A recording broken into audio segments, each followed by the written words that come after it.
All right, so my overreaction sort of on the Ole Miss Georgia game itself, but more deeper than that per se.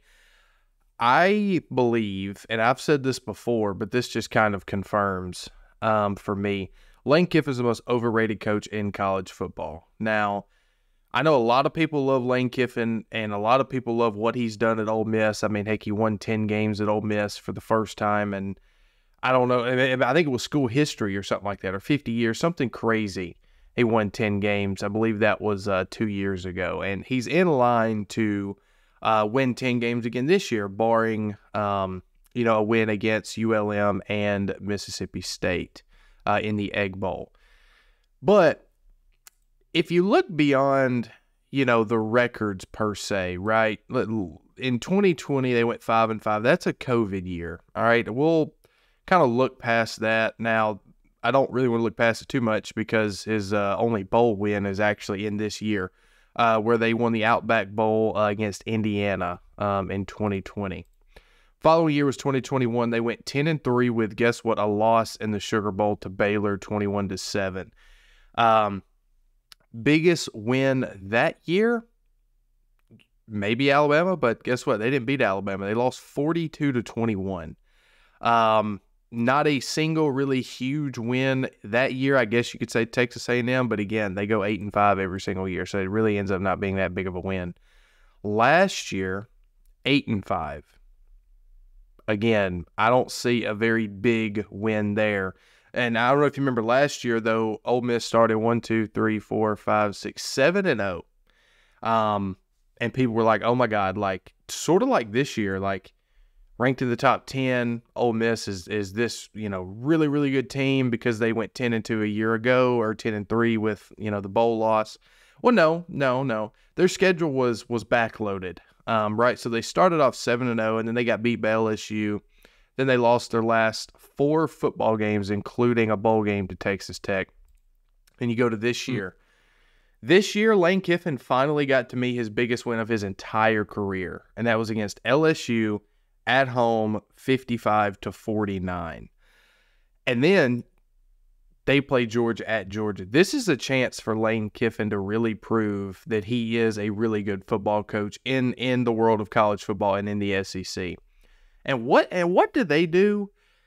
Oh my goodness, what do they do? They get blown out 52-17, and it started off like it was going to be a really, really good ball game. The end of the second quarter got away from Ole Miss. It was 14-14 for a while, and then it ended up being 28-14 at half.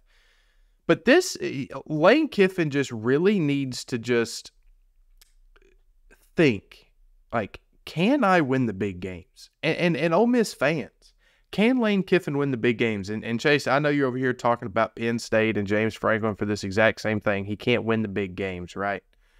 But he still goes 10-2 a lot of years and still wins his bowl games. Lane Kiffin doesn't even do that. He doesn't even win his bowl games, really. So I'm not saying that Lane Kiffin should be fired,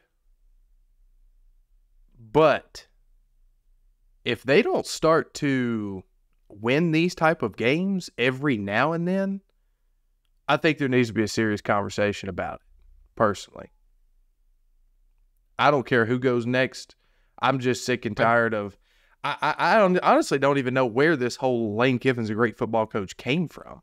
I don't know if it's his antics, if it's his personality, but it's not from what I see on the football field. So go ahead, Chase. Sorry. Yeah, I'll step in first, Quinn, if that's okay. And man, I absolutely love Lane Kiffin, and I give him a little more grace right now because he's only 3 years into the head coaching job at Ole Miss. And reasons why I love Lane Kiffin is he's a great recruiter. To be able to recruit people to play in Oxford, Mississippi, insane. And I'll tell you this, Freddie, I think it's more likely that Lane Kiffin bolts for a better job than it is that he gets fired by Ole Miss. I think he finds somewhere that he can recruit better, a better pool or something like that. Like maybe the Texas A&M job with Jimbo being gone now. We'll talk about that at a later time, but maybe that's a job. More money, more recruiting there. But I've been thinking about this. I've been chewing on it because that Georgia game, I watched it. It was 14-14. And then what happened was Kirby said, you know what, let's make some changes. We're going to switch things up. And the end score is 52-17. That you're telling me what is that? 38 points, 38-3 after that initial 14-4. That's insane.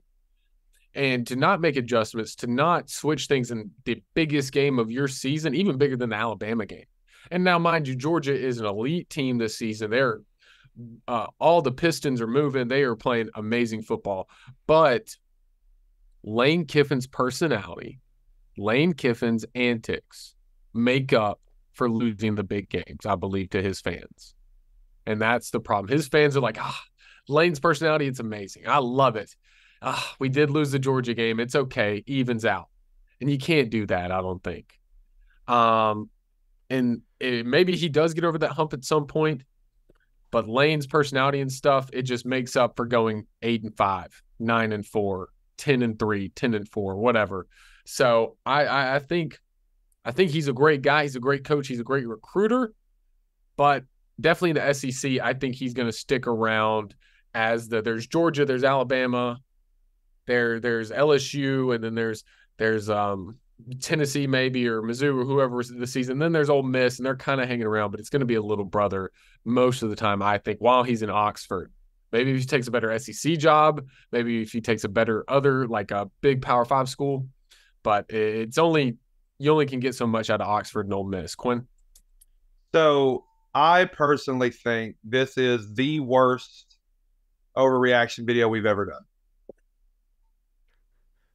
Because I think we're lying to people. We're talking about Ole Miss. Ole Miss. A team that is historically 2 to 7 wins a year. Whoa. Every year for years. Unless you want to go back to like 1960 when they were segregated and winning with Archie Manning. Like Hugh Freeze? No. The Hugh Freeze teams cheated to win. So I completely ignore their existence. Okay. And the Eli Manning team, and first off, they didn't hit 10 wins in a year either. I thought they were the first team to win 10 wins in Ole Miss history.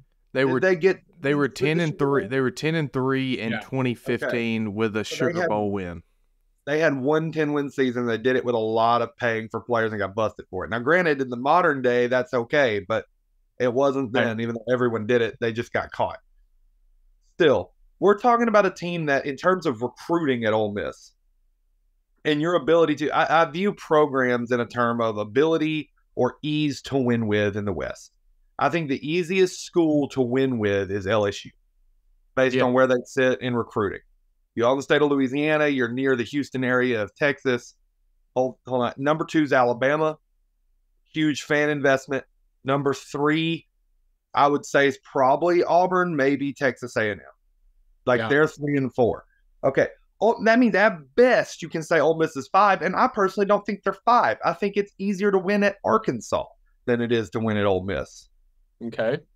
This man is out here winning 10. Yeah, what a crime it is that he did not beat Alabama this year, the team with a coach that's won 7 national titles, 6 at Alabama, and the team that has won back-to-back national titles, and he will never beat them. Let's just be honest. Ole Miss will never, ever, never beat the biggest and best teams in the SEC on any given year. That's just not going to happen. And we don't need to lie to people about it. So now it's time to be objective about what Kiffin is doing. Kiffin is beating the teams that are more in the punch range of an Ole Miss. And we can shake our head and be like, oh, he's not winning the big games. No one's going to win the big games when you have one 5-star recruit and your opponent has 24 in the that's not going to happen. They're not playing on an even playing field. If anything, the man punches up better than any other coach in the sport in terms of talent on his roster to results. Yeah. You put Lane Kiffin in a program where it is easier to recruit at, and I think am I saying you're going to build some dynasty? No. But you are going to build a team that starts beating other really good teams. I think he's a good coach. And I don't understand how we can get on here and defend James Franklin, understanding where Penn State's trying to build to, understanding that Penn State's a little behind the 8 ball with Ohio State and Michigan, and that they're winning 10 wins, But we can't give that same credit and understanding to Ole Miss. I feel like you should have higher expectations at Penn State. You do? Penn State is a historically dominant program in the sport of football. Ole Miss is not. Ole Miss is like fourth at best, fifth at best as a program in the division of a conference they play in. And if you start breaking down every team in the SEC, they're behind Bama, Auburn, LSU, Tennessee, Georgia, Florida, Texas, Oklahoma, Texas A&M. Like the list is huge, but you're still coming out here and finishing in the top end of the conference. That is a legitimate achievement. Yeah, they're not going to beat Alabama and Georgia, but I don't think it should discourage the coaching job that's been achieved. Yeah, they're not winning their bowl games, and I think a big reason for that is the way they have to recruit to be competitive. Come bowl season, these dudes who come in through the transfer portal who don't have a deep tie to your program are not going to risk getting hurt in a bowl game. No. I am not accepting that as an excuse for losing 42-25 to Texas Tech in the Texas Bowl. That is not an excuse. Bad. That's It's not not an a good excuse. look. And then But losing you're 21-7 to Baylor. I just that's where I have an issue. If you don't beat Alabama and Georgia, fine. If you win your bowl games, though, that's fine. Penn State, James Franklin wins his bowl games at least. At least they get something at the end of the year, and that's a bowl win. But you're judging him off what, 3 seasons, and he's 1-2 in bowl games. That's not like an absurdly terrible record. Yeah, it's a losing record, but it's 500 if they win their bowl game this year. And personally, I actually kind of agree with both sides. You know, it's tough to do all this at Ole Miss, right? You got to give some praise. At the same time, it is Ole Miss. That's why I think he's going to dip before anything. Yeah. Definitely if Texas A&M comes with a huge blank check and says, Lane, come recruit here, you know. But also with Freddie, it's like, man, not winning those games, like you still can't give lax to it. You know, you have Alabama on the ropes early in the season. There's a chance there you can beat that Alabama team. That's a bad Alabama team in week 4 or 5 or whatever it was. Very bad. You can beat that team, and you don't do it. Georgia, when they're rolling, that's different. So it's both sides. It's both sides. And being okay, kind of with the James Franklin thing, being okay with just being the little brother or the second best or the third best or whatever, you can't be okay with that. See, I would agree with that if you're at Penn State. And that's why I think there's some merit to that argument. I don't believe that's true of a team that has never won the SEC West. Okay. Ole Miss has been in the SEC since the East-West split in 1992. And in 30 years, they have never won the West. Yeah. That's the program we're talking about here. I think what's being done there is an achievement. And I don't think you're overrating a dude who's going to have 2 double-digit win seasons in 4 years at that school. I want to say this because you mentioned recruiting as well. In this era of college football, with the transfer portal, NIL, this is where Lane Kiffin shines. Yes, he may not be able to get the, 5 stars out of California or Texas or Florida, but he can get transfers to come play for him. And if he can do that, but does not win these games with this type of college football, like atmosphere and where it's at with all that, that's cause for concern. Now, if this was like 2013, 14, 15, 16, like when Hugh Freeze was there, and he was having this type of season, okay. But the fact that he is who he is and loves the transfer portal, loves the new era of college football, he should be thriving in there. Now, I'm not saying he's not thriving because he is. I need to see more bowl wins, man. Like, I understand 1 and 2, but and even like playing the good games close, right? Like, you talk about Penn State all you want. They've never, I don't think, been beaten 52-17 against Ohio State and Michigan. That's caused concern for me. Now, I get it. It's first time playing Georgia at Georgia. It's a big deal, this and that. But he said himself coming into this game, there was no pressure. he just took his only excuse out the window. I mean, that's it. I just think, I don't know. Yes, he's doing great at where he's at Ole Miss, but in this era of college football and the type of guy he is, he should be able to win some of those games sometimes, especially his bowl games. What I'll say about the transfer portal thing, though, is it's not like the talent he's bringing in from the transfer portal truly closes the talent gap that is the two best rosters in the sport. Right. Like Alabama and Georgia are the two best rosters in football. LSU is an extremely talented team. They beat them. Texas A&M is a talented yet poorly coached team. They beat them too. I just think that, like, and we'll see when the bowl game comes around. I just think that calling him the most overrated coach in the sport is a bit disingenuous to what he's done at Ole Miss. Fair point.